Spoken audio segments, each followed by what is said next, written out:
Jadi yang pertama sedekah teman-teman. Coba buat simbol bersedekah pangkal kaya.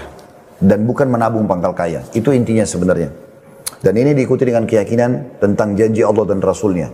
Karena Nabi SAW sudah mengatakan, Allah berfirman, ya bani Adam, amfik umfik alaik. Wahai anak Adam, berinfaklah jalanku, aku akan berinfak padamu. Yang kedua teman-teman sekalian, tidak ada seseorang yang tidak pernah gagal. Jadi jadikan gagal itu adalah pengalaman untuk maju. Ini poin juga berhubungan dengan masalah peningkatan skill kita sebenarnya ya, secara SDM. Jadi kegagalan itu sebenarnya adalah batu loncatan untuk sukses. Bayangkan teman-teman kalau kita masih kecil dulu naik sepeda, kemudian kita jatuh sekali aja, lalu kita tidak mau lagi naik sepeda, nggak bakal bisa naik sepeda sampai sekarang kan? Kita harus belajar dari masa kecil kita. Nah banyak pengusaha-pengusaha kita sekarang, begitu dia dihantam dengan krisis, begitu dengan dia kena apalah ditipu oleh orang, dia sudah jatuh, sudah selesai. Dan merasa dirinya sudah nggak mungkin lagi memulainya. Enggak, kita nggak boleh putus asa. Islam menyuruh kita untuk selalu optimis dan bukan pesimis. Makanya Nabi SAW mengatakan kalau di tangan kalian ada bibit tanaman dan kalian tahu besok kiamat, tetap tancapkan. Maka ini juga termasuk poin yang perlu diperhatikan. Kegagalan sekarang adalah untuk batu loncatan sukses di hari depan. Ya. Tentu ini juga ada rinciannya, tapi melihat waktu saya ringkaskan. Kemudian yang ketiga teman-teman sekalian, ini juga tidak kalah penting adalah selalu berdoa.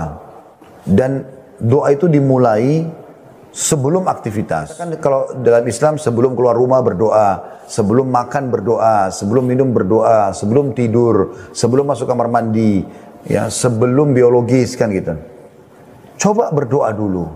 Kita kebanyakan teman-teman menjadikan doa ini nomor 30. Kalau sudah mentok, udah nggak bisa lagi, terlilit utang sana sini, sakitnya sudah nggak bisa sembuh, baru sholat malam minta berdoa. Keliru.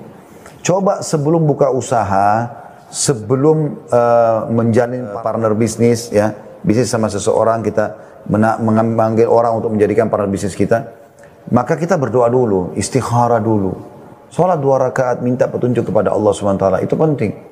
Kemudian yang keempat teman-teman sekalian, bentuk komunitas. Tapi komunitas ini memang harus komunitas yang sehat. Kalau saya sih punya prinsip begini, saya boleh kenal sama siapa saja, tapi saya tidak akan jadikan sahabat kecuali orang yang lebih baik dari saya. Baik ibadahnya, baik ekonominya, baik segala macam. Walaupun saya kenal semua orang, tapi khusus untuk menjadi peningkatan skill, maka ini yang kita beratkan. Bagaimana kita selalu membentuk komunitas. Karena kata Nabi SAW, Al-maru ala dini khalili. Seseorang itu sesuai dengan sahabatnya. Gitu kan? Jadi kalau kita berteman sama orang yang sudah sukses di bidangnya, lalu kita mau masuk di bidang yang sama, kita seperti sudah menghemat 10 tahun, 20 tahun pengalaman dia. Mungkin ini sudah umum lah ya, teman-teman bisa tahu tentang kiat ini. Kemudian yang terakhir, yang kelima, yaitu teman-teman sekalian, Islam tidak pernah membatasi pendapatanmu. Maksudnya, kejar semua prestasi yang bisa. Apapun itu sifatnya. Dalam arti kata, kalau sudah menguasai sebuah bidang, kita mau buka usaha lain, buka usaha lain. Dan sebenarnya dengan variasinya pekerjaan, itu bagus. Kayak di masa sekarang kita mungkin ada krisis seperti ini. Insya Allah sudah tidak lama lagi akan hilang tentunya. Pada saat mentok di satu usaha, kita masih punya usaha lain yang bisa menopang. Dan ini sangat bagus sebenarnya. Potensi itu tinggal digali. Bagaimana supaya kita bisa punya variasi dalam bisnis kita kalau bicara bisnis ya.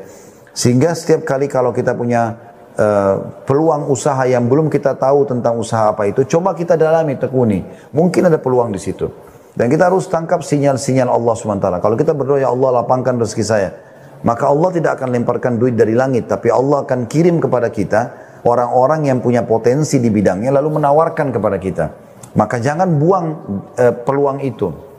Saya kasih contoh sebagai penutup. Kalau misalnya teman-teman bilang, ya Allah berikan rezeki kepada saya.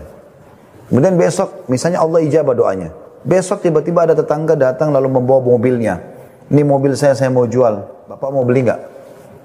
Kalau orang berpikiran pendek, ya saya nggak ada duit, bagaimana mau beli mobil? Nggak bisa pak, selesai. Itu banyak terjadi. Padahal sebenarnya bukan begitu. Kita harus tangkap sinyal. Kenapa orang ini tawarkan ke kita? Kenapa bukan ke orang lain? Sebentar ya saya telepon dulu ke teman-teman. Mungkin ada yang mau beli, mungkin gini dan begitu. Mungkin setelah itu kita dapat dibagi keuntungannya, gitu kan? Atau kita dapat fee yang dikasih. Tadi ada sebenarnya sinyal di situ. Kebanyakan orang tidak menangkap poin itu. Allahu a'lam.